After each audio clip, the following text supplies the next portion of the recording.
Good morning, everyone. From a cold Free State, I know it is time for us to have winter, and we are actually excited to have this cold coming on. We had very mild summer temperatures, and I don't think it's good for the season. So, yeah, here we are in the middle of the winter. For those who prayed for me yesterday afternoon, I had a podcast with Dr. Laura Sanger, and it really went well. It seems like we will have 2 episodes that she will do, and as soon as I receive it, I will put it on the pot beans. So thank you for praying for me. By this time, you know that when I am ministering and counseling people, and the same issue is just showing up every time, I know that the Lord wants to highlight that a bit and want to minister to us, because that's usually a sign of what is going on in the body of Christ and the attacks that we need to go through. And yes, so this last couple of weeks I'm dealing with people that's going through a lot of attacks, a lot of offenses, and a lot of situations that is just brought to their lives that they really struggle to keep the focus on Jesus. So when we go through times of difficulty, it's so easy to allow those circumstances to take our focus away from the Lord. This is just part of who we are. This is where we begin to focus on our problems and the trauma that we are experiencing. Our thoughts become so consumed with everything surrounding these difficulties. And before long, we begin having endless conversations in our minds, trying to figure out what we are going to do and what we should do. And we must know this is a human reaction. However, if we allow the enemy to enter those conversations, we can be certain that he will deceive us and lie to us. He's the father of the lie. This is just his character. And we must remember that the Bible says he's the accuser of the brethren, accusing us day and night. And as a result, when we face problems, we often find ourselves taking the blame and asking, what did I do to cause this situation?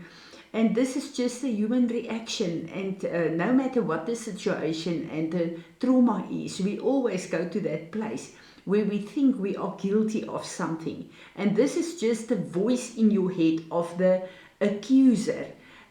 We need to understand that these inner conversations is very, very real. And we have already spoken this Philippians 2 verse 20 various times, where we really just know that the conversations that in our head is conversations that the enemy is drawing us into. And Philippians says that our conversations should be in heaven because we are ambassadors of the kingdom of God. So we need to discern. We need to discern the voices in our head and not agree in the places where the enemy accuses us, and have conversations with us and his plans in a situation, try to unfold and get our agreement with this. So if we fall in the trap of listening to the voice of the enemy, we will quickly find ourselves in a deep pit, in a place of oppression and a place of depression. And our problems usually then enlarge to a place where we just are so overwhelmed that we feel we cannot get out of this. This affects our emotions and our actions, drawing us to a place of isolation. This is just what happens. We do not want to be in the presence of other people. We want to isolate ourselves. We just feel so overwhelmed with all these things. And isolation is a plan of the enemy. Hear me clearly. When you look at nature, when a young antelope becomes separated from the herd, it becomes an easy target for the predator. So the Lord has called us in a relationship with one another. And this one of the scriptures in Proverbs says that in the counsel of many lies wisdom. We are there to minister to one another. And when we are surrounded with our family and with godly friends, usually when we are in a bad place, God, the Lord will use one of them as His voice to minister to us, to counsel us, to comfort us. This is the way that the Lord works. But if we isolate ourselves, we are a target of the enemy, and all voices that we will hear is the voices of the enemy, and we will feel that our value, we do not have the value for anyone to love us, not even God to love us. And this is exactly what the enemy wants to do. We need to understand that this is the places where we come in agreement with him, but then we give him a legal foothold in our lives. And remember that the word says that he is the one who comes to steal and to kill and to destroy. That's his plan for us. There's nothing good that will come from this. We need to stop it, and we need to reconnect to the Word of God. We need to take every one of those thoughts captive and reject it. And we need to obey the Word of God. And we need to submit under the Word, that the mind of Christ, the wisdom of God, and the solutions of the Lord can be unlocked in and through us in all these places of trauma and of attack. And then we should know that these seasons in our lives where we are attacked by the enemy, and this should become opportunities for us to surrender more fully to the Lord, allowing him to teach us how to fight these battles. In doing so, our faith is strengthened and we emerge stronger than ever before. So this is always a place where I rejoice in the Lord, looking back at times of attack and trauma. And if I obey the word of God, he brings me so much stronger out on the other side. And my faith is just enlarging, and the fullness of Jesus is maturing in my life if I allow the Lord to become part of all these fear and the stress and the problems that I try to solve myself. When this mountain stands before us, there's no point in trying to remove it on your own strength. It never works. The word says, cast your worries and your fears upon Jesus. We were never created to carry them for ourselves. He paid the full price so that we can bring every problem to him. And there's nothing that he cannot solve for us. Just give it over to him. Confess your unbelief and take every negative thought of fear and stress captive.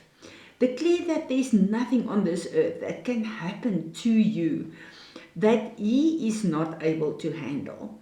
Romans 8 verse 28 remains a powerful weapon in this area to my life. It's one of my favorite scriptures because I have so many powerful testimonies where I had difficult situations and I gave it over to the Lord. And this scripture says that he will work everything out for our good.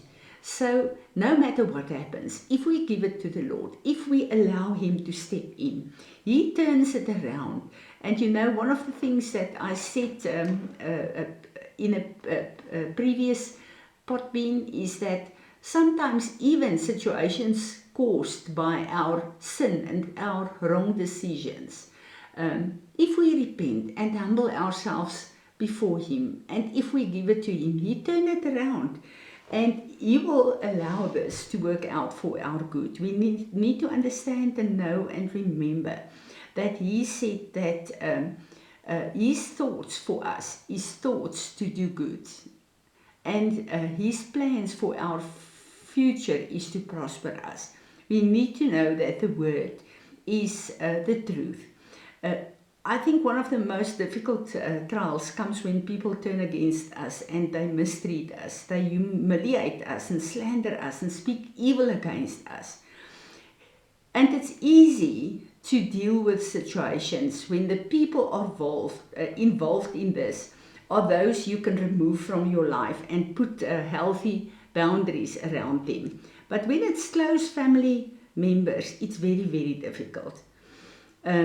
Especially when it's parents. And the Lord says very, very clearly that we need to honor our parents. So in this area, we honor them as our parents, but we put healthy lines between us to protect us. Because the Lord do not want us to stand on a place where we are being abused by people, and it's not necessary to stand there and to allow it. We can step back, we can remove the stumbling blocks, but in the process we must be sure that we do not dishonor them. And this is our lifestyle, this is our life on earth. You know, in Luke 17 verse 1, that Jesus said to his disciples, temptations, snares, traps, set to entice you to sin, is sure to come, but woe to him through whom they come. We must know that this is a pattern in our lives, and we will have to walk this out. And the more that we do it in a godly way, the more we grow in faith, and the easier it becomes for us to deal with this.